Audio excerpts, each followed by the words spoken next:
നേരത്തെ village officer അവിടേക്ക് എത്തുന്ന സമയത്തും ആളുകളുടെ ഭാഗത്തുനിന്ന് പ്രതിഷേധമുണ്ടായിരുന്നു. ഇപ്പോൾ തഹസിൽദാർ എത്തുമ്പോഴും സമാനമായ പ്രതിഷേധം ഉണ്ടാവുകയാണ്. എം കമൽ വിവരങ്ങളുമായി നമ്മളോടൊപ്പം ചേരുന്നുണ്ട്. കമൽ, ആളുകൾ ഇത്തിരി സമാധാനപ്പെട്ടോ? പ്രതിഷേധം അവസാനിച്ചോ?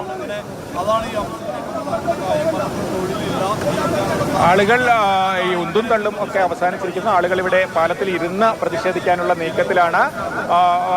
രാഷ്ട്രീയ നേതാക്കൾ ഉൾപ്പെടെയുള്ളവർ ഈ ആളുകളുടെ ഇടയിലുണ്ട്. അവരൊക്കെ ആളുകളോട് ഇരിക്കാൻ ആവശ്യപ്പെടുന്നുണ്ട്. എന്തായാലും പോലീസ് പാലത്തിൽ ആളുകളെ തടഞ്ഞിരിക്കുന്നു. അതോടൊപ്പം കൂടുതൽ സേനാ അംഗങ്ങൾ കൂടി, പോലീസ് കൂടി സ്ഥലത്തേക്ക് എത്തുന്നുണ്ട്. തഹസിൽദാർ ഇപ്പോഴുള്ളത് പാലത്തിന് അക്കരെയാണ്. അവർ അവിടെ വാഹനം നിർത്തി ഉദ്യോഗസ്ഥരുമായും പോലീസുമായും ഒക്കെ സംസാരിക്കുന്നുണ്ട്. അവർ കടന്നു പോയതിനു ശേഷമാണ് ആളുകൾ തിരിച്ചറിഞ്ഞത് വാഹനത്തിൽ തഹസിൽദാർ എത്തിയിട്ടുണ്ട് എന്നുള്ളത്. അതിന്റെ ഭാഗമായിട്ടാണ് ആളുകൾ പെട്ടെന്ന് ഇരച്ച് പാലത്തിലേക്ക് എത്തിയത്. പോലീസ് പാലത്തിന്റെ നടുവിൽ വെച്ച് ആളുകളെ തടയുകയായിരുന്നു. ഇപ്പോഴെന്തായാലും സംഘർഷാവസ്ഥയില്ല. പോലീസ് കൂടുതലായി എത്തിയിരിക്കുന്നു. ആളുകളെ പൂർണ്ണമായി ഇവിടെ തടഞ്ഞു നിർത്തിയിരിക്കുന്നു. ആളുകൾ പ്രതിഷേധവുമായി പാലത്തിൽ തന്നെ നിൽക്കുകയാണ്. കമൽ, ഇപ്പോൾ ഈ പ്രശ്നങ്ങളെല്ലാം അവിടെ നിലനിന്നിരുന്നു. വലിയ പ്രതിഷേധവും ഉണ്ടായിരുന്നു ആളുകൾക്ക്. പക്ഷേ ഇത്രയും പ്രകടമായ ഒരു പ്രതിഷേധം ഇന്ന് അവിടെ ഉണ്ടാവുകയാണ്. ഇതിപ്പോൾ മണിക്കൂറുകളായി അത് തുടരുകയുമാണ്. ആളുകൾക്ക് അവരുടെ എല്ലാ പ്രശ്നങ്ങളും അഭിസംബോധന ചെയ്യാനുള്ള ഒരു പുതിയ ഒരു സാഹചര്യം എന്ന നിലയ്ക്ക് അതിനെ കാണുകയാണോ? മാധു, അതുതന്നെയാണ്. ഇങ്ങനെ ഒരു സാഹചര്യം ഉണ്ടായപ്പോൾ ഈ തൊട്ടടുത്ത് താമസിച്ചിരുന്ന ആളുകളൊക്കെ അവരുടെ മുഴുവൻ പ്രശ്നങ്ങളുമായി മുന്നിട്ട് ഇറങ്ങുകയാണ്. കാരണം ഈ നേരത്തെ കൂടുതൽ ആളുകൾക്ക് ഈ ദിനബത്ത നൽകിയിരുന്നു. പിന്നീട് പല മാനദണ്ഡങ്ങളൊക്കെ പറഞ്ഞ് ആളുകളെ ഒഴിവാക്കി നേരിട്ട് ദുരന്തം ബാധിച്ച ആളുകൾക്ക് മാത്രമായി ഈ ദിനബത്ത ചുരുക്കി. അതിനെ തുടർന്ന് അന്ന് തന്നെ വലിയ രീതിയിൽ പ്രതിഷേധം ഈ മേഖലയിൽ ഉണ്ടായിരുന്നു. താലൂക്ക് ഓഫീസിന് മുന്നിലേക്കുള്ള പ്രതിഷേധം നമ്മൾ അന്നും കണ്ടതാണ്. പക്ഷേ അത് സർക്കാരിന്റെ മാനദണ്ഡമാണ്, അതിൽ മാറ്റം വരുത്താൻ കഴിയില്ല എന്ന് പറയുകയാണ് പറഞ്ഞ അന്ന് ഉദ്യോഗസ്ഥർ നിലപാടെടുത്തത്. എന്താണെങ്കിലും ഇപ്പോൾ വീണ്ടും പാലത്തിന് അക്കരെ നിന്ന് തൊഴിലാളികൾ വരുന്നുണ്ട്. ഇപ്പോഴും എസ്റ്റേറ്റുകളിൽ നിന്ന് തൊഴിലാളികൾ ഇപ്പോൾ ഒരു പിക്കപ്പിലൊക്കെ ആളുകൾ എത്തുന്നുണ്ട്. അപ്പുറത്തെ എസ്റ്റേറ്റുകളിൽ രാവിലെ പണിക്ക് പോയവരാണ്.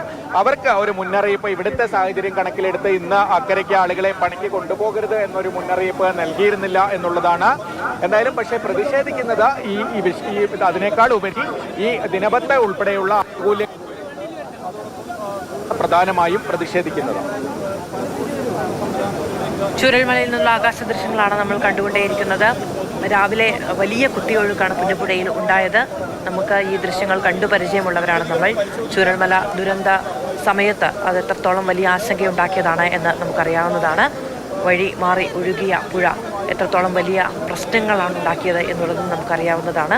അതിന് കുറുകെ നമുക്ക് കാണാൻ കഴിയുന്ന ബെയിലി പാലത്തിലൂടെ രാവിലെ ജോലിക്ക് പോയ തൊഴിലാളികൾ, അപ്പുറത്തെ എസ്റ്റേറ്റിലേക്ക് ജോലിക്ക് പോയ തൊഴിലാളികൾക്കാണ് തിരിച്ചെത്താൻ കഴിയാത്ത സാഹചര്യം ഉണ്ടായത്. വലിയ കുത്തൊഴുക്കാണ് പുന്നപ്പുഴയിലൂടെ ഉണ്ടായത്. അവിടെ നിന്ന് ആളുകളെ ഇപ്പോൾ തിരികെ എത്തിച്ചിരിക്കുന്നു. പക്ഷേ ഈ പ്രശ്നങ്ങളെ, ഈ ദുരന്തമുണ്ടായതിനു ശേഷമുള്ള പ്രശ്നങ്ങളെ പൂർണ്ണാർത്ഥത്തിൽ അഭിസംബോധന ചെയ്തിട്ടില്ല എന്നുള്ളതാണ് ആളുകളുടെ വാദം. അവിടേക്ക് എത്തുന്ന ഉദ്യോഗസ്ഥർക്ക് അതുമായി ബന്ധപ്പെട്ട ജനരോഷം നേരിടേണ്ടി വരുന്നു എന്നുള്ളതാണ് നമുക്ക് മനസ്സിലാക്കാൻ കഴിയുന്നത്. നേരത്തെ അവിടേക്ക് വില്ലേജ് ഓഫീസർ എത്തിയപ്പോൾ വില്ലേജ് ഓഫീസറാണ് ആ ഗ്രാമത്തെ രണ്ടായി പകുത്തത്. അവിടുത്തെ ദുരന്ത ബാധിതരെയും രണ്ടായി പകുത്തു. നേരിട്ട് ദുരന്തത്തിന് ഇരയാകാത്തവരെ ദിനബത്ത എന്നതടക്കമുള്ള സർക്കാർ സഹായങ്ങളിൽ നിന്ന് മാറ്റി നിർത്തി.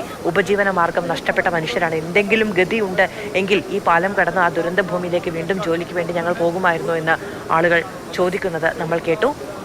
അങ്ങനെ പോകുന്ന ദിവസങ്ങളിൽ ഇത്രയും കനത്ത മഴയുള്ള സമയത്ത് കൃത്യമായ മുന്നറിയിപ്പുകൾ പോലും ഞങ്ങൾക്ക് കിട്ടുന്നില്ല എന്നതും ജനങ്ങൾ ചൂണ്ടിക്കാണിക്കുന്നുണ്ടായിരുന്നു.